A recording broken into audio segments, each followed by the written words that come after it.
Welcome to Scary Mystery Surprise, where we talk about creepy things that surprised us around the internet. I'm Edwin. I'm Michelle. Oh, geez. Really interesting week, Michelle, for me. I bet. I was recording a video of myself saying thank you to listeners for something that's going to show up on Spotify. And I hear this piano. This was like 11 at night, and I hear this cling, cling, cling. Wait, at your house or in Mexico? No, this is here, like here at my house. And I'm just, what is that? Like, I freeze. I tense up. This is how I react when I'm scared. I just tense up. I'm like, imagine hearing this creepy, literally sounding like a toy piano going, cling, cling. And by the way, I'm recording with the doll behind me because it's like, of course you are. To add some pizzazz to the shot. And I hear that. And I stop the recording, which was not very smart. I should have kept recording. That's when I heard it. And I'm like, so I had the phone in my hand. So I'm like, I'm just going to record again. Press record. This is dead silent, right? And I press record, and now there's nothing. And I'm like, classic. And there's a video of me. I can say, what is that? What is that? And I'm just like genuinely creeped out about what the heck happened.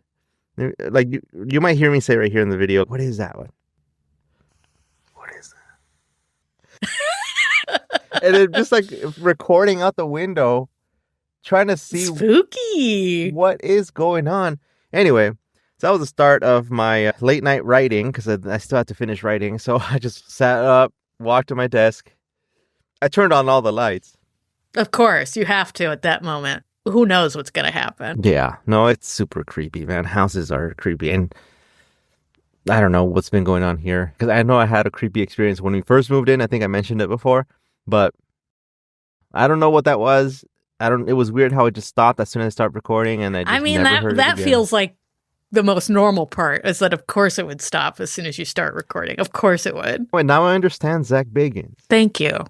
It's a good thing that he's always recording though, so that's good. Always recording, always yelling, always locking Aaron in a room. Always saying, dude, like all those things. Dude, it's so cold right here. Dude, feel this spot. It's so cold. Oh, man. But today I think you have a story on a house, right? Let me get ready here. Adjust my glasses that I don't really need to read. I need them to see far away, but not to actually read. So I guess I'll be like this the rest of the time. So I can actually read. Grandma style. Let me just start. I'll just start in a calm way. So this story was suggested by Iris Rose, whose email didn't work when I tried to email her back and respond, but I think she got Edwin's email. So I think she got a response, I hope. No, I think the email was typed up differently. So if you're listening. We tried. We got it. We tried, Iris. We tried. We got your email. We loved it. And we tried to respond. Hopefully you got a response. If you didn't, this is your response now. We loved it. But anyway, she requested that we do the Winchester Mystery House. And that started me digging. Instead of just doing the house, I ended up doing the enigma that is Sarah Winchester, because she is quite an interesting character. So I actually want to start with a little history to set the background of the world we'll be in. So I just want to talk about the story of a gun. The Winchester 1873, aka the gun that won the West. So to put it in perspective, guns had played a vital role in liberating the Americas from colonial rule. And back then, a rifle was a way to get food and protect your family. It was about survival, and America still loves its fucking guns. You gonna get political in this one, Michelle? Or? I try to keep it neutral, but it's hard to not be political about a topic like guns. But I try to keep it open. No, if it needs to get political, we'll get political. It's okay. With the end of the Civil War, settlers began to push west. The gun was the first repeating rifle. It didn't need to be reloaded as often. You could fire the gun while riding a horse, and it was also the same ammunition as many different types of guns, so you only had to carry one type of bullet. It was certainly one of the most recognizable rifles of the frontier period, used to hunt game and buffalo, with outlaws like Butch Cassidy and Billy the Kid preferring it over any other rifle. Native Americans acquired the Winchesters, and there's a famous picture of Geronimo holding a Winchester rifle.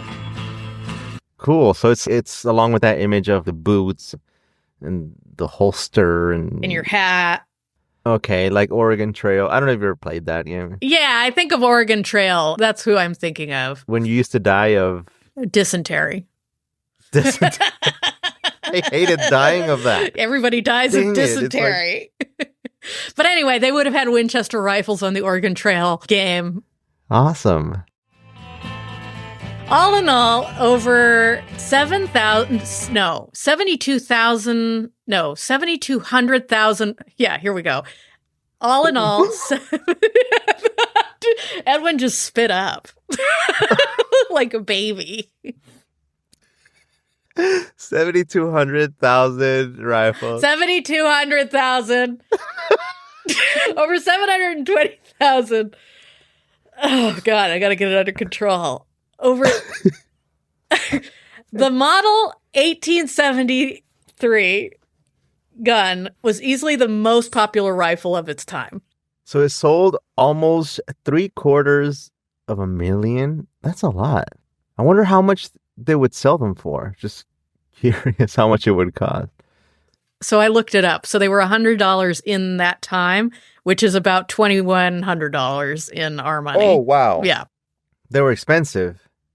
Yeah, they were expensive. Like the standard, like iPhones. Yeah, pretty much everybody had to have one. They are like an iPhone. Everybody had to have one in order to it was your food. It was your protection. Like iPhones, yeah. Yeah, like exactly. iPhones. Like I got to iPhones. be on the internet 24/7. Protection. The name Winchester was becoming known across the globe. Not only was it used during the American Indian Wars, the Sultan of Turkey and the Ottoman Empire purchased the Winchester rifles to fight against Russia. Oliver Winchester was happily selling his rifle to the forces defending Maximilian, the French-backed Emperor of Mexico. Oliver Winchester also obliged when the rebels, trying to overthrow Maximilian, also wanted to buy Winchesters. Okay. Winchester seemed to never lose a wink of sleep over the slaughter of people.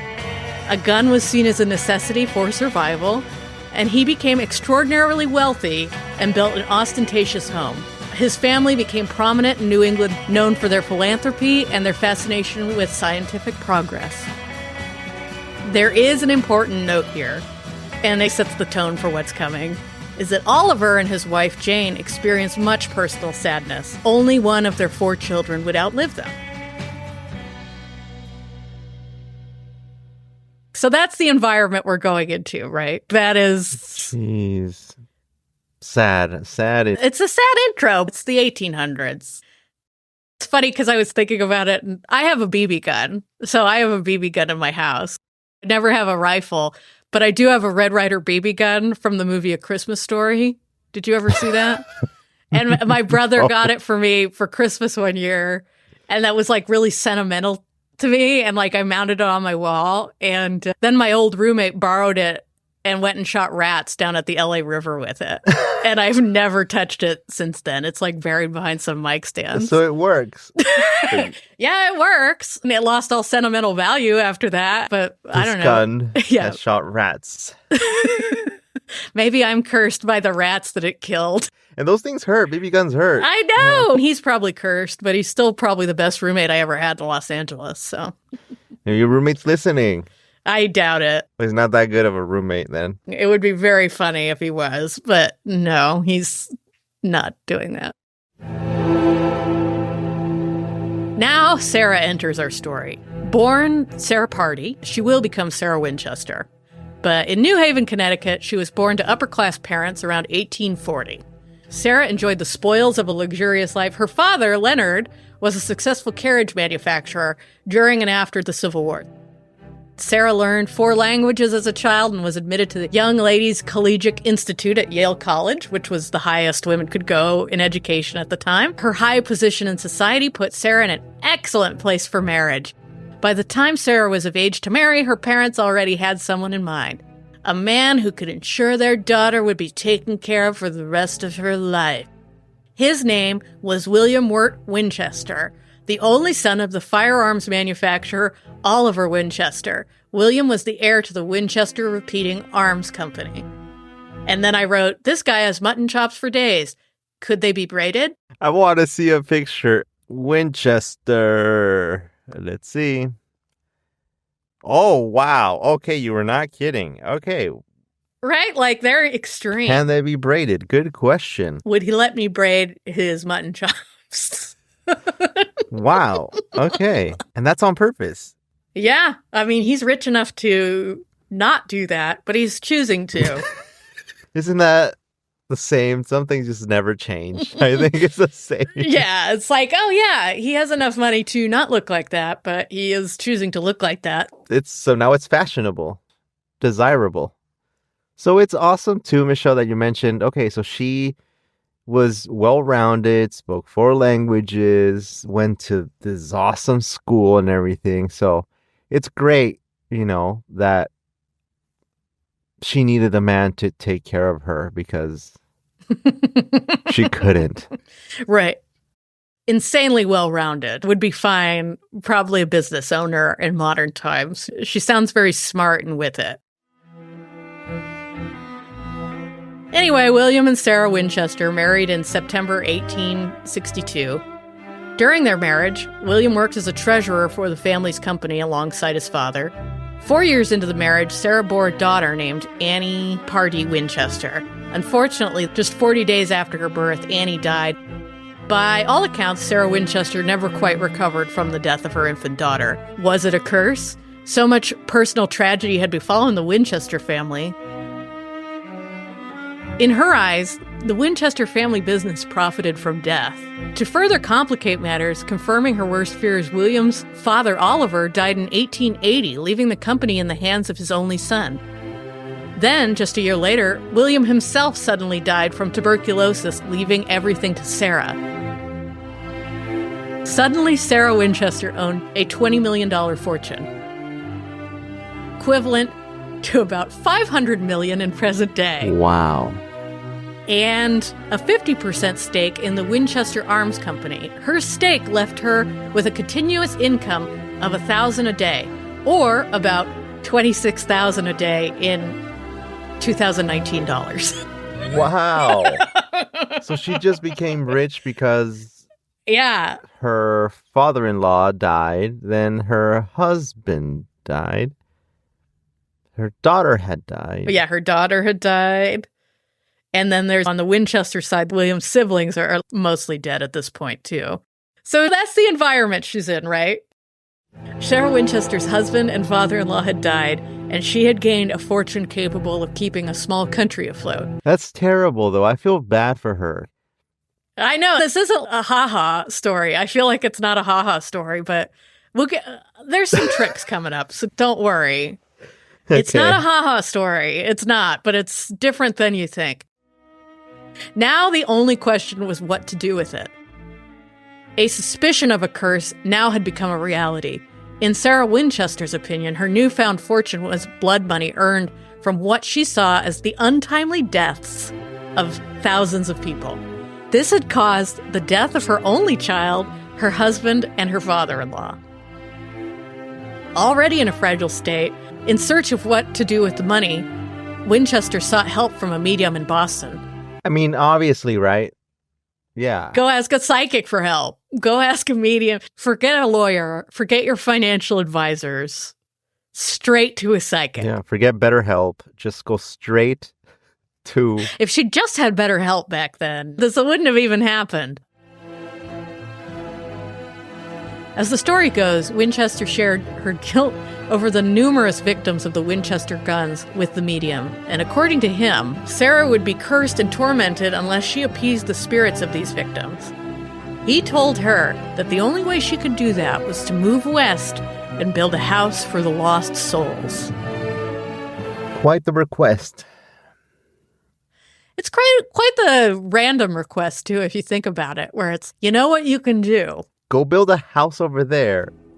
Not one to risk eternal damnation at the hands of ending angry spirits. Sarah Winchester made it her mission to follow the medium's advice. She packed up and moved to the sunny bayside city of San Jose, California. Yeah, I used to live there and I love it. It was cool. Except for the racism, everything was amazing. Oh my God. I'm definitely leaving that in. That's hilarious. But I never went to the Winchester Mystery House. Which is bizarre that you didn't. But also, let's get to the end and we'll see where you're at. We'll check in at the end.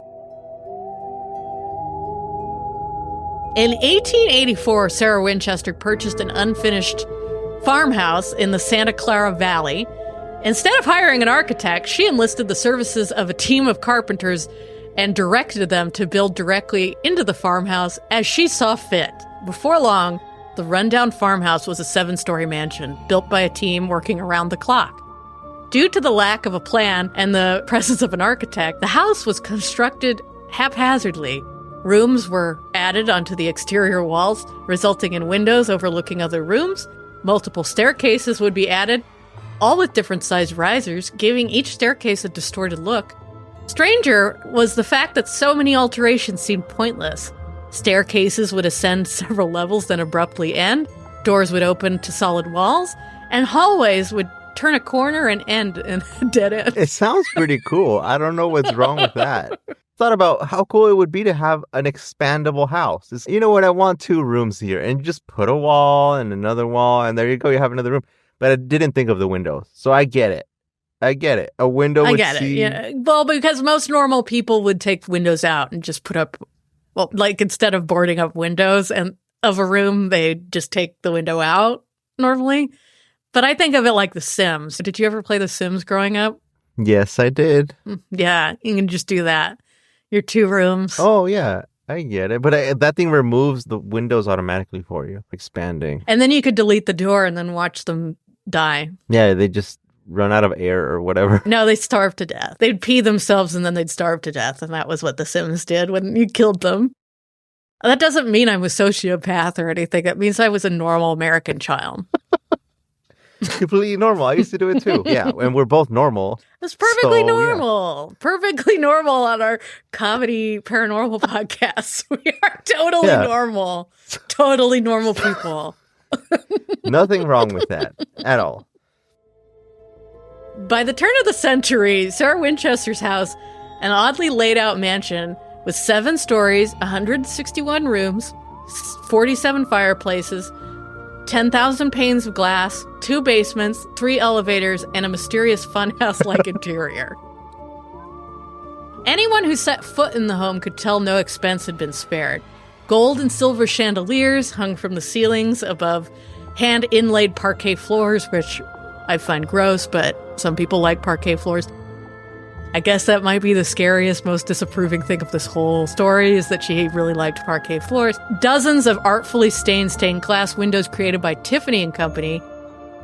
Even more luxurious than the fixtures was the plumbing and electrical work. Rare for the time, the Winchester Mystery House boasted indoor plumbing. She has heat and she has hot water. So she's normal. If you had a time traveler come from 1890 to one of our houses, they'd be like, what a mansion. What a mansion you live in. Because you have water and... Your dog has his own bed, his own toys. Yeah, my dog has his own bed. His own penis medication. He has his own penis medication, which they didn't have. My dog has his own penis medication. Our 1890 traveler didn't have his own penis medication. So interior plumbing, though, it's pretty cool. You can tell she's not dumb. You know what I mean? It's like the innovations were there. So now we move on to the haunted legacy. Finally. Throughout the long years of construction on the Winchester Mystery House, Sarah Winchester would never confirm that she was building a haunted house. However, stories and rumors swirled throughout San Jose. The contractors who worked on the house reported Winchester having nightly seances, alone and with local mediums, in effort to reach good spirits. These good spirits were reportedly consulted to find out how to best appease the victims of the Winchester rifle, whom she was allegedly building the house for. These good spirits are reportedly what Winchester used to make many illogical additions to the home. Out of the 13 bathrooms in the home, only one was functional in an effort to confuse any ghosts wishing to haunt a spigot. Dang it. So if they wanted to go pee, they wouldn't be able to, and they would just not go. And yeah, it's super weird. And I'm not quite sure. I didn't understand the spigot part, but maybe ghosts haunted spigots at the time. I'm not quite sure. Where did the construction workers pee? Good question. This is her part of the house. There might be a servant's part of the house that had bathrooms, but this is her part of the house.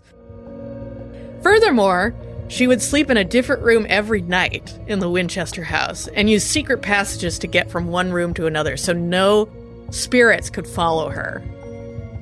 That sounds really cool. Wow. Imagine having like a secret passageway to get to another room. Isn't that weird? Yeah, it's super weird. Sarah Winchester made quite the name for herself in San Jose. Thanks to her obsession with the afterlife, she had to put up with the rumors of insanity and the supernatural possession for the duration of her life. But perhaps as a reward for honoring or outsmarting the victims of her family's invention, in 1922, Sarah Winchester died peacefully in her sleep at 83. And the endless construction finally came to an end. I think the construction workers were like, damn. The construction workers were like, oh, thank God, we can take our shoes off. Perfect place for a break.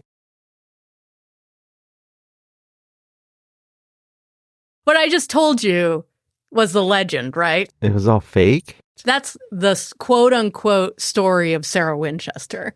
But I was doing some digging, and these are some other conflicting things that I have... Was she a witch? I wish. Was she a witch? Was she slapped by people? That's the dream. That's the frickin' dream.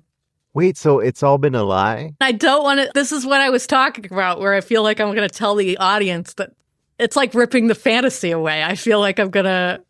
No. I know. It's disappointing. Everything I ever knew about Sarah Winchester is about to just go away.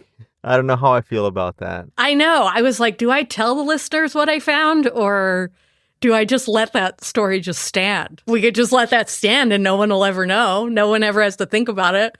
You can just think of Sarah Winchester as this tragic figure in her haunted house. Yeah, I say we just go with that. So thanks a lot for listening, you guys. Never. I ruin people's day routinely, and I'm doing it today for all y'all. Oh, no. Okay. I'm ready. What? Oh, my. Okay.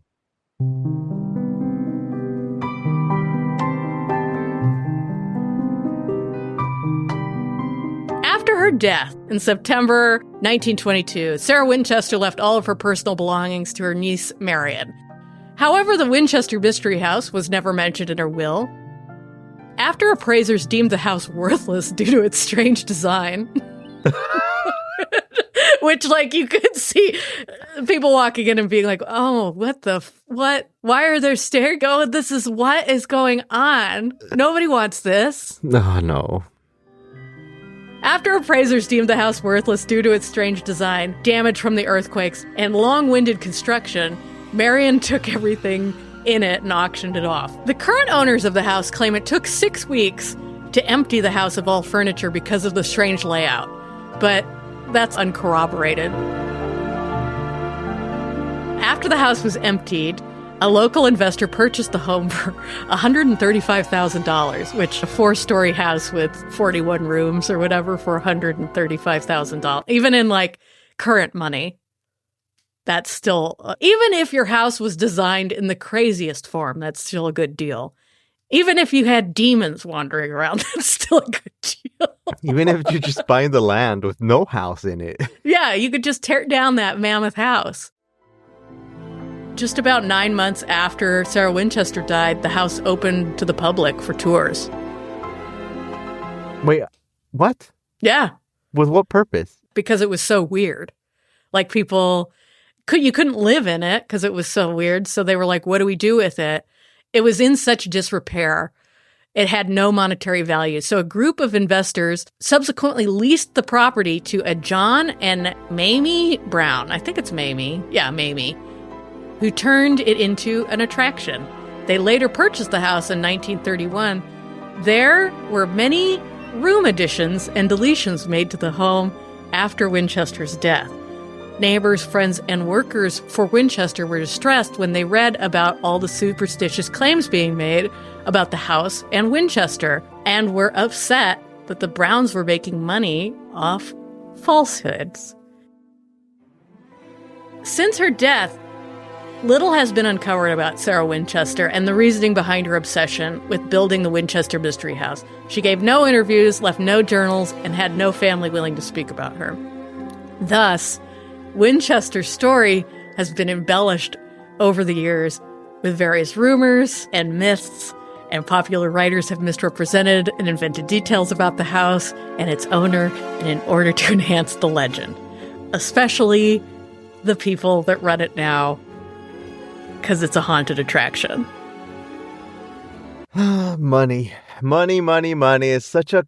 Oh, money, baby. It just corrupts everything, even legends. So I guess I'll just start with inheritance. She wasn't that rich. She wasn't as rich as... It was more like she inherited like $300,000, which is a lot, but it's not the staggering amount that is presented in the story.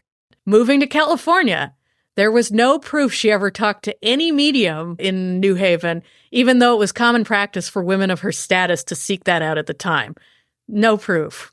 The never-ending construction, which this I love because I found newspaper quotes of people in San Jose in 1895. So here's someone who was like, strange story. Despite large ornate homes being commonly built by the wealthy, the newspapers declared the reason that the construction was ongoing was that Winchester feared that she would have bad luck if the construction would stop.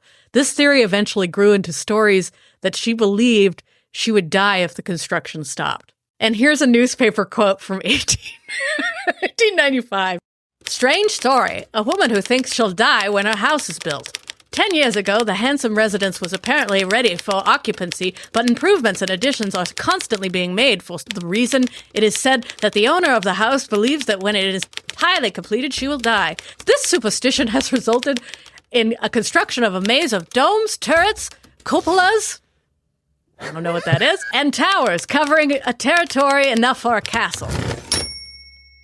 San Jose Daily, March 29th. 1895. And then I love it. And then there was another article published by an acquaintance of Sarah's, and this is like pro Sarah. Yeah, an unidentified acquaintance refuted these superstitious accusations, stating that they were nonsense and that Winchester was an unusually sensible woman. Only gossip. No truth in the story of the Winchester Palace. So formal. I'm imagining this is like the Twitter of back then. If she wants to build a castle on her premises near Campbell, she should be permitted to do so without ascribing her motives to foolish superstitions. If people of wealth who settle in Santa Clara are to be ridiculed when they spend their money lavishly, we might as well put up bars. After a while, the lady might not want to have a nail driven about the place for fear someone would run off to the newspapers with a cock and bull story. San Jose Evening News, 1897. Acquaintance of Sarah Winchester. Oh, no. Either way, the story's falling apart. As Winchester aged, particularly after 1900, her health issues grew worse, which included arthritis, missing teeth, neuritis. She became more private and reclusive. Thus, reluctance to appear in public or socialize with her peers gave her a mysterious reputation, feeding gossip in the community and local newspapers. So, in the next thing, the labyrinth construction. So the Winchester Mystery House, hallway staircases to nowhere. Unfortunately, in 1904, an earthquake struck San Jose, and the Winchester Mystery House sustained hefty damage. The top 3 floors were ultimately removed because they collapsed on the house, leaving the house with only 4 stories as seen today. So it's only 4 stories now, but it was 7 originally. The small steps were built because of Winchester's declining health. So she built these like weird steps that were like less than a full step because she was getting so old. The trap doors that were built in the greenhouse were for excess water so they could run out and be piped to the outdoor garden. After the damage of the earthquake, Winchester did not rebuild the house fully. So the staircases to nowhere went somewhere, and they just didn't repair them. It makes sense. It makes sense. I get it, but 100%. According to lore, architectural features such as the 13 bedrooms, 13 bathrooms, and 13 windows in certain rooms are due to Winchester's apparent fascination with the number 13. However, according to carpenter James Perkins, these are the more irregular features that have been made world famous that were built after Miss Winchester's death. after?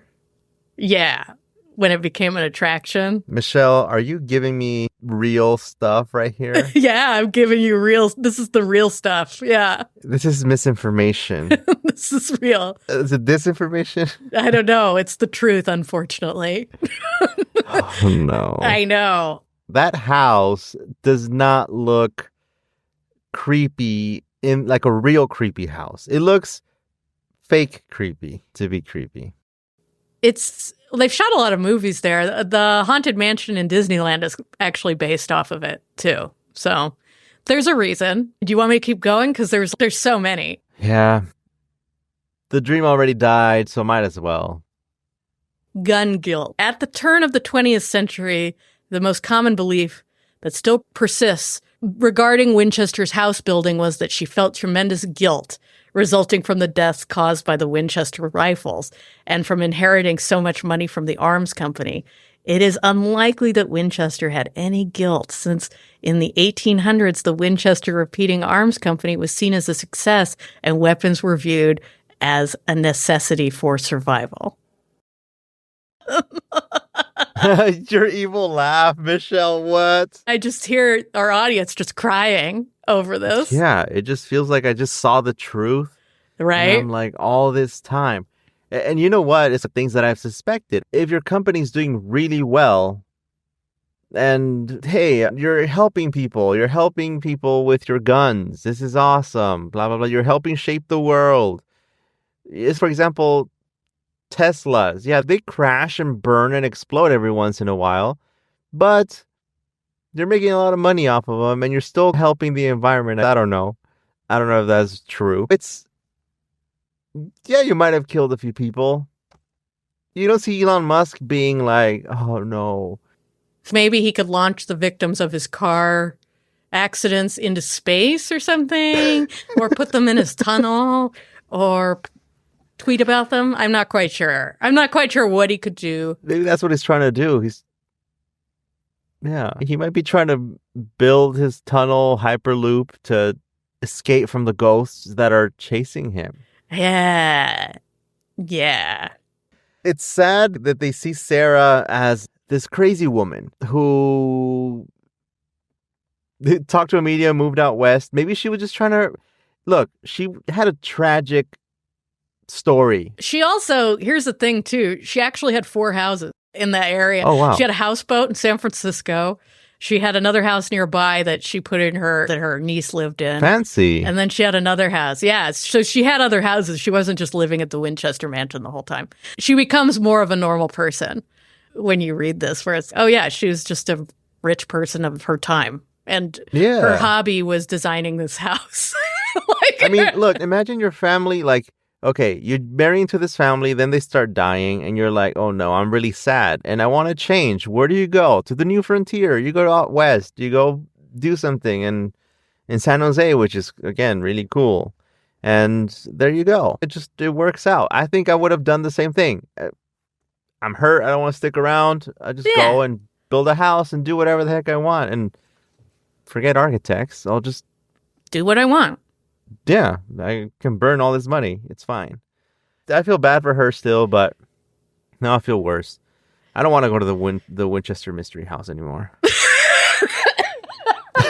Told you to wait till the end of the episode to decide. That's why I wanted you to wait. But we're not even at the end. Iris is feeling right now, Michelle, that you just... I know. Oh my God. I hope Iris is okay We'll have to check in on her. She's gonna leave us a hate review. This happened because of you, Iris. It happened because of you. And then finally, hauntings. Okay. Occasionally, visitors to the Winchester mansion will report feeling spirits that have long resided in the home. Though, of course, paranormal investigators have turned up nothing. These sightings could be the result of confirmation bias or suggestibility due to the publicity and the rumors that sell tickets.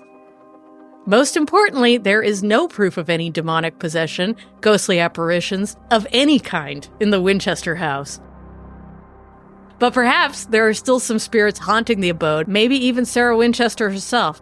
After all, she built the house for the restless dead. Why not take advantage of it for herself? It's either a house of 10,000 ghosts or none at all. But maybe this is the revenge of the victims of the Winchester rifle. Not with violence, but with a story.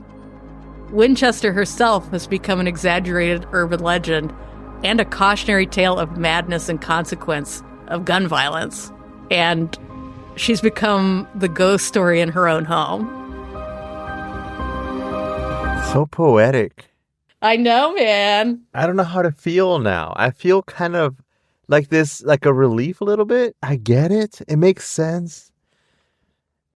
And I've said it in other things too. I'm like, I don't know about this house. There's nothing really that tells you. It seems like it's not haunted at all. It seems like it's just people doing stuff there. And I'm not saying that because I do believe houses are haunted, but it seems like the legend of Sarah Winchester only got fabricated after it became a tourist attraction. It really only got blown up like it was. And like, oh, she's so guilty. She's so guilty of all this stuff. Like, she's crazy. But I don't think she was crazy. I think she was just a rich lady of her time. Yeah, I don't know. I don't want to go there anymore. I know that, but maybe that's why I never There went. you go. And there you go. You See, just like, knew in your gut it wasn't real. That's yeah. it. I remember seeing that billboard, and I was like, nah, I don't It just know. doesn't seem real. It's better to know than to not know, and just I would like to see it, I guess, just in person, but not with the same. I think it would be an interesting thing to see and to walk through, but not like. Oh, 100%. I'd still go see it, but now I'm like, oh, it's not even haunted. Well, it'd just be Has Zach Bagans been there? I think so. I think they did an episode there, but I don't remember what happened. And Found some I'm cold sure they spots. found cold spots Said, and some dude. dudes. Some dudes definitely happened. He got the typical 3 scratches. Typical. And aside from that, I'm wondering if he saw anything else. Man, I'm sure he got possessed. I'm sure whatever. If someone starts crying, he has to start crying. There's like a lot of drama like that. oh no, that was a cool episode of Michelle ruins the story. And I feel like we've done this before where you just, I don't know. I feel like this is the first time I've ruined fully a story. No, I think you know what? Some stories that you've asked a question where I'm just like, oh, you're right. Then it's just ruined. Oh, yeah. One logical question just blew this all up in the water.